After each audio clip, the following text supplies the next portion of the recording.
Good morning friends. मैं अखिलेश शुक्ला एक बार फिर से आप लोगों को वीडियो में स्वागत करता हूं।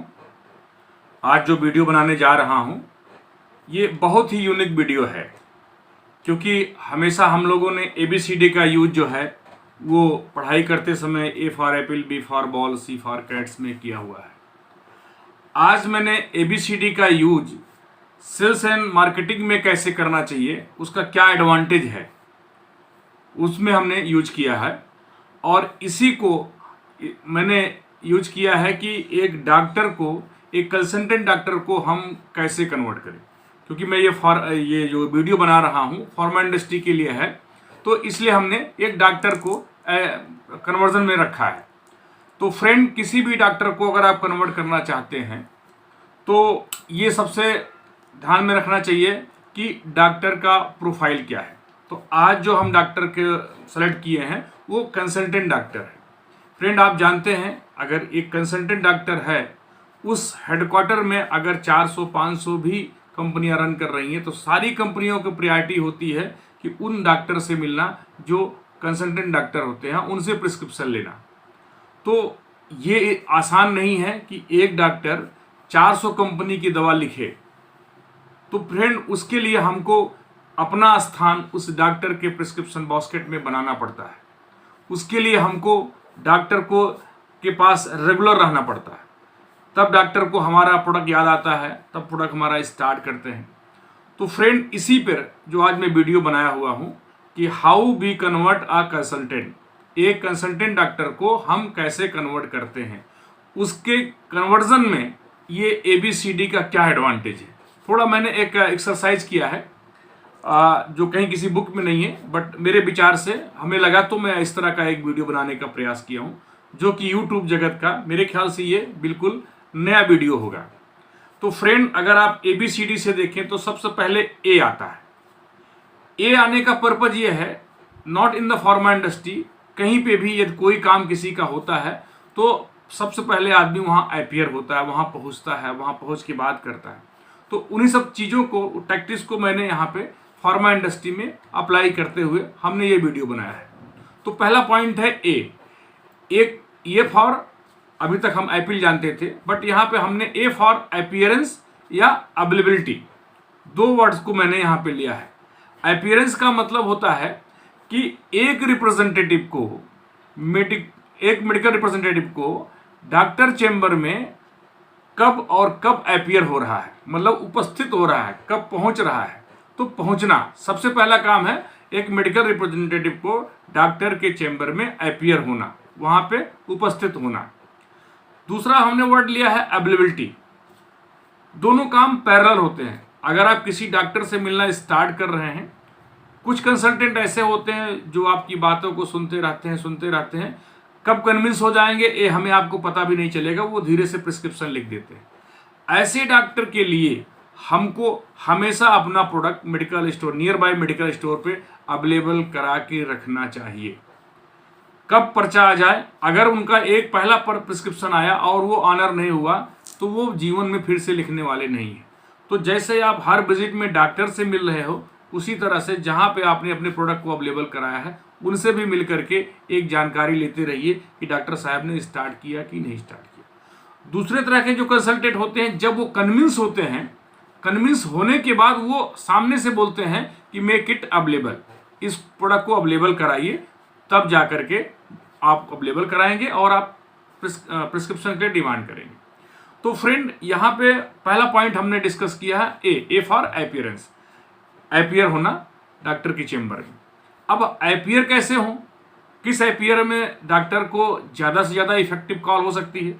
तो फ्रेंड, जब हम डॉक्टर के चेम्बर में अपीयर हों तो वेल ड्रेस्ड अपीयर हों, पूरा वेल ड्रेस्ड हम रहें, क्योंकि you are going to meet with the consultant doctor. एक टॉप का कंसल्टेंट से आप मिलने जा रहे हो तो आपको वेल ड्रेस्ड होना चाहिए, और अपनी जो डिटेलिंग हो वो बहुत ही अच्छे ढंग से तैयार हो, क्योंकि कंसल्टेंट के पास 1 मिनट का समय होता है आपको देने के लिए।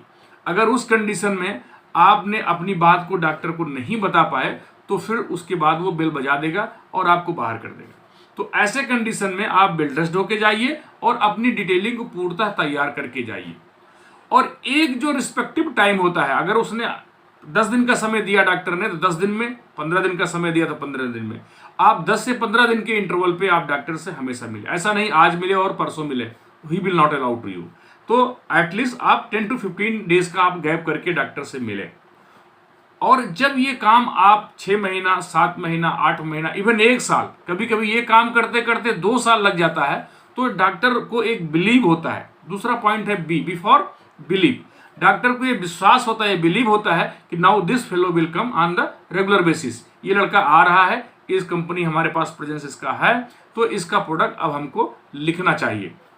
अब वो कहीं ना कहीं से वो प्लेस थोड़ा सा बनाएंगे और आपके ऊपर अगर उनका फेथ हो गया है तो वो कहीं ना कहीं से प्लेस बनाने का प्रयास करेंगे। जैसे डॉक्टर को किसी भी रिप्रेजेंटेटिव के ऊपर ये विश्वास हो जाता है कि now this fellow will come on the regular basis, लड़का भी आ रहा है, उसका मैनेजर भी आ रहा है, कंपनी के सारे इनपुट भी प्रेजेंट हो रहे हैं, तो उसको धीरे धीरे फेथ हो जाता है उस कंपनी के ऊपर। जैसे फेथ हो जाता है तो ऑटोमेटिक सी मीन्स कॉन्फिडेंट, उस डॉक्टर को उस कंपनी के ऊपर, उस लड़के के ऊपर, उसके मैनेजर के ऊपर, पूरे सिस्टम के ऊपर एक कॉन्फिडेंस होता है कि नहीं, now this company is going to present in my chamber. उनको ये विश्वास हो जाता है। ऐसे कंडीशन में वो कन्विंस होते हैं। जैसे कॉन्फिडेंस हुआ, और दूसरा वर्ड हमने लिया है कन्विंस। डॉक्टर कंपनी से, डॉक्टर प्रोडक्ट से और उस रिप्रेजेंटेटिव से कन्विंस होने लगता है। कन्विंस जैसे हो जाता है, प्रोडक्ट से कन्विंस हुआ, डॉक्टर ने प्रोडक्ट को एक्सेप्ट किया, तब आप जो है डी फॉर डिमांड करना चाहिए कि sir just you prescribe my this product. तो जैसे आप डिमांड करते हैं प्रिस्क्रिप्शन के लिए, डिमांड करते हैं पीओबी के लिए, तो उस कंडीशन में वो डॉक्टर ना नहीं बोलेगा, वो बोलेगा okay please make it available, कृपया उसको अवेलेबल कराइए। वो तुरंत बोलेगा प्लीज मेक इट अवेलेबल।